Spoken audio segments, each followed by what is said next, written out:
C'est la fin de l'aventure en Coupe d'Europe pour la Vaillante Angers. Après avoir été battu 3-0 au match aller face à Fulda, il aurait fallu un exploit des pongistes angevins contre l'équipe allemande pour accéder aux demi-finales de l'ETTU Cup. Mais après seulement 18 minutes de jeu, tout était déjà joué. Le Vaillantais Thomas Kennat est totalement passé au travers en s'inclinant 3-0 face au Chinois Wang Zi. La bonne performance de la soirée est tout de même signée Panos Gionis. Le joueur de la Vaillante a réussi à battre la légende du tennis de table mondial, Jan-Ove Waldner.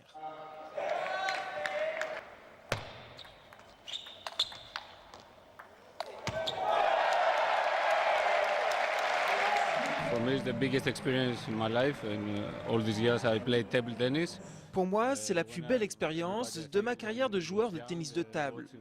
Quand j'étais jeune, je le regardais jouer dans ma chambre. Pour tout le monde, c'est une légende vivante. J'étais un peu stressé avant le match car j'ai vraiment beaucoup de respect pour ce joueur. Too much respect for this player. Au final, la Vaillante s'incline 3-2, mais la bonne nouvelle du week-end, c'est la re-signature de Panos Gionis.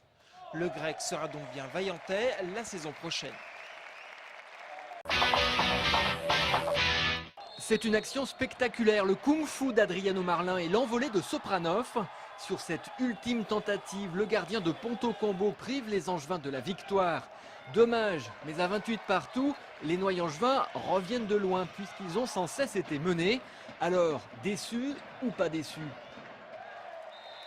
Oui, parce qu'on a l'opportunité plusieurs fois de gagner ce match d'un but.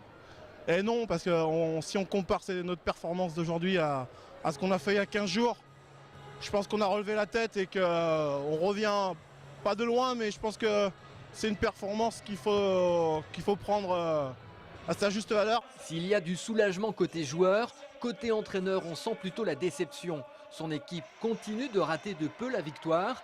Diplomate, l'entraîneur adverse essaye même de croire que ça va aller mieux. C'est une équipe quand même, Angers, c'est une équipe qui devrait avoir des victoires prochainement, quoi. Ça va venir, ça va venir. Alors le retour en forme d'Angers-Noyant, aujourd'hui 9e, c'est peut-être le week-end prochain à Célestat, une équipe classée juste au-dessus à la 8e place. Des occasions, des buts et une victoire qui ne souffre d'aucune contestation. Vendredi soir, le SCO a fait la loi sur sa pelouse de Jambouin contre la formation d'Arles-Avignon. Grâce à 3 réalisations signées Gaëtan Charbonnier, Charles Diers et Anthony Modeste, les hommes de Jean-Louis Garcia l'ont emporté 3-1 face aux Provençaux. Avec 6 points pris sur 9 possibles en l'espace d'une semaine, Angers se replace dans le championnat de Ligue 2.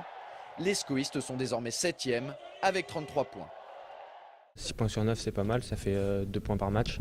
On est à 33, on est repassé devant Arles. On est passé dans le premier tiers. C'était ce qu'on s'était dit, fixé comme objectif pour la fin de semaine, c'est chose faite.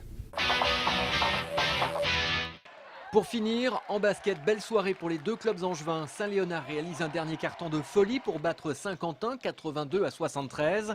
L'ABC s'impose à Centre Fédéral, 61-46. Seules les filles de l'UFAB s'inclinent à domicile face à Évreux, 66-72 et restent 2e de la Nationale 2.